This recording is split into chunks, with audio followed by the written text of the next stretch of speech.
CPM സംസ്ഥാന secretary MV ഗോവിന്ദനെതിരെ Kanthapuram AP Abubakar Musliyar ഇസ്ലാമിന്റെ നിയമം എന്താണെന്ന് പണ്ഡിതന്മാർ പറയും, ഞങ്ങളുടെ മേലേക്ക് കുതിര കയറാൻ വരണ്ടെന്നും മതവിധി പറയുന്നത് മുസ്ലിങ്ങളോടാണെന്നും കാന്തപുരം. MV ഗോവിന്ദന്റെ ജില്ലയിൽ 18 ഏരിയ സെക്രട്ടറിമാരിൽ ഒരാൾ പോലും സ്ത്രീ ഇല്ലാത്തത് എന്തുകൊണ്ടാണെന്നും ചോദ്യം. ഇന്ന് പറഞ്ഞതായി കേട്ട് നമുക്ക് പറയാനുള്ളത് ഇസ്ലാമിന്റെ നിയമം എന്താണ് വേണ്ടത് എന്ന് അത് ആലിമ്യങ്ങൾ പറയും. അത് ആലിമ്യങ്ങൾക്ക് വിട്ടുകൊടുക്കണം. മറ്റുള്ള മതക്കാർ അതിൽ കടന്നുകൂടി വന്നിട്ട് ഇസ്ലാമിന്റെ വിധി അത് നടപ്പാവൂല എന്ന് പറഞ്ഞ ഇന്നൊരാളെ പ്രസ്താവന കേട്ടു.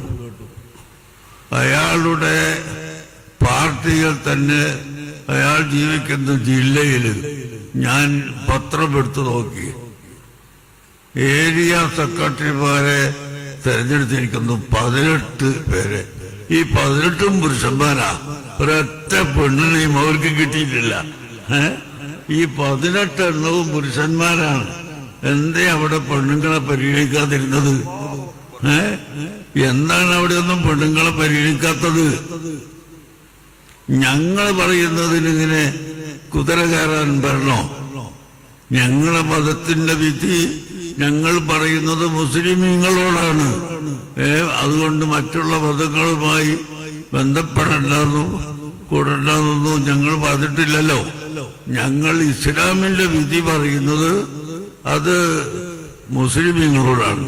നിസ്കാരത്തിൽ സ്ത്രീകൾ അവരുടെ ശരീരം മുഴുവൻ മറക്കണം എന്നൊരു വിധി ഞങ്ങൾ പറഞ്ഞാൽ അതിന് മറ്റൊരു മതക്കാരെ വന്നിട്ട അതെന്തിനാ മുഴുവൻ മറക്കണമെന്ന് പറയുന്നത് എന്ന് ചോദിച്ചാൽ ആ ചോദ്യത്തിന് വല്ല അർത്ഥമുണ്ടോ?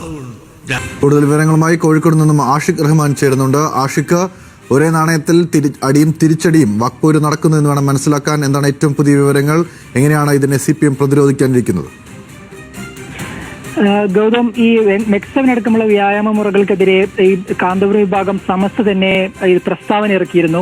അതിന് പിന്നാലെ വലിയ ചർച്ചകൾ അതിന് പിന്നാലെ ഉയർന്നു. അതിലാണ് ഈ കാന്തപുരം അബൂബക്കർ മുസ്ലിയാർ ഈ സ്ത്രീ പുരുഷ ഇടകല്ലറിലടക്കം തങ്ങൾ ആ നിലപാടിൽ തന്നെ ഉറച്ചു നിൽക്കുകയാണ്. അത്തരം പാടില്ല എന്നുള്ളതാണ് തങ്ങളുടെ നിലപാടെന്നൊരു കാര്യം ആവർത്തിച്ചത്.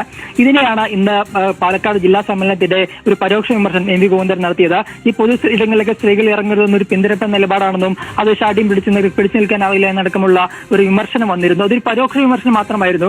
ഈ കാന്തപുരത്തിന്റെ അടക്കമുള്ള പേരുകളോ സംഘടനയുടെ പേരുകളോ ഒന്നും അദ്ദേഹം സൂചിപ്പിച്ചിരുന്നില്ല. പക്ഷേ ഇന്ന് ആലപ്പുഴയിൽ നടന്ന ഈ കാന്തപുരം വിഭാഗത്തിന്റെ ഒരു പരിപാടിയിലാണ് നേരിട്ട് MV ഗോവിന്ദനെ നേരിട്ട് തന്നെ വിമർശിച്ചുകൊണ്ട് കാന്തപുരം AP അബൂബക്കർ മുസ്ലിയാർ തന്നെ രംഗത്തെത്തുന്നത് എന്നുള്ളതാണ് പ്രധാനപ്പെട്ട കാര്യം. ഈ ഇസ്ലാമിന്റെ നിയമം എന്താണ് പറയേണ്ടത് എന്ന് പണ്ഡിതന്മാർ പറയും, അത് അവർക്ക് വിട്ടുകൊടുക്കണമെന്ന് അദ്ദേഹം പറയുന്നുണ്ട്. ഈ സ്ത്രീ സുരക്ഷയുമായുണ്ട് അല്ലെങ്കിൽ സ്ത്രീകളുടെ പ്രാതിനിധ്യവുമായി ബന്ധപ്പെട്ട് നോക്കുമ്പോൾ കണ്ണൂരിൽ 18 ഏരിയ സെക്രട്ടറിമാരെ ഈ അടുത്തുള്ള ജില്ലാ സമ്മേളനത്തിന് ശേഷം തെരഞ്ഞെടുത്തിരുന്നു. അതിൽ ഒരാൾ പോലും സ്ത്രീ ഇല്ല എന്നൊരു കാര്യവും ഈ AP അബൂബക്കർ മുസ്ലിയാർ പറയുന്നുണ്ട്. എന്തുകൊണ്ടാണ് അവിടെ സ്ത്രീകളെ പരിഗണിക്കാതിരുന്നതെന്നും അദ്ദേഹം ചോദിക്കുന്നുണ്ട്. എന്നിട്ടാണ് ഞങ്ങളുടെ മേലേക്ക് കുതിര കയറാൻ വരുന്നത് എന്നും അദ്ദേഹം ചോദിക്കുന്നുണ്ട്. കാന്തപുരം തന്നെ ഒരു വിഷയത്തിൽ CPM സംസ്ഥാന സെക്രട്ടറി വിമർശിക്കുന്നത് എന്നുള്ളത് പ്രധാനപ്പെട്ട കാര്യമാണ്. നേരത്തെ ഈ തിരുകേശ വിഭാഗത്തിൽ CPMന്റെ അന്നത്തെ സംസ്ഥാന സെക്രട്ടറി ആയിരുന്ന പിണറായി വിജയൻ ഇത് ബോഡി വേസ്റ്റ് ആണെന്ന് ഒരു വലിയ വിമർശനം നടത്തിയിരുന്നു. അന്നാണ് ഇതിനു മുന്നേ വലിയ തരത്തിൽ കാന്തപുരം വിഭാഗം CPMനെ വിമർശിച്ചിട്ടുള്ളത്. പക്ഷേ അതിനുശേഷം വലിയൊരു കാലയളവിന് ശേഷമാണ് ഇപ്പോൾ CPM സംസ്ഥാന സെക്രട്ടറിയെ കാന്തപുരം വിഭാഗത്തിലെ പ്രമുഖ നേതാവ് അല്ലെങ്കിൽ കാന്തപുരം വിഭാഗത്തിലെ ഏറ്റവും പരമോന്നത നേതാവായിട്ടുള്ള കാന്തപുരം AP അബൂബക്കർ മുസ്ലിയാർ തന്നെ പരസ്യമായി വിമർശിക്കുന്നു എന്നുള്ളതാണ് പ്രധാനപ്പെട്ട കാര്യം. എന്തായാലും വരും പ്രതികരണങ്ങൾ എല്ലാം പ്രധാനമാണ്. പ്രത്യേകിച്ച് തെരഞ്ഞെടുപ്പ് അടുത്തൊരു ഘട്ടമാണ് നമുക്ക് മുമ്പുള്ളത്. ആ ഒരു ഘട്ടത്തിൽ ഈ നിലപാടുകൾ തന്നെ ഈ വാഗ്വാദങ്ങളെല്ലാം ഒരുപാട് രാഷ്ട്രീയ ചർച്ചകൾ കൂടി വഴിവെക്കുമെന്നുള്ളത് ഉറപ്പാണ്. ഗൗതം, ശരി. കോഴിക്കോട് നിന്നും ആഷിഖ് റഹ്മാനാണ് വിവരങ്ങൾ നൽകിയത്.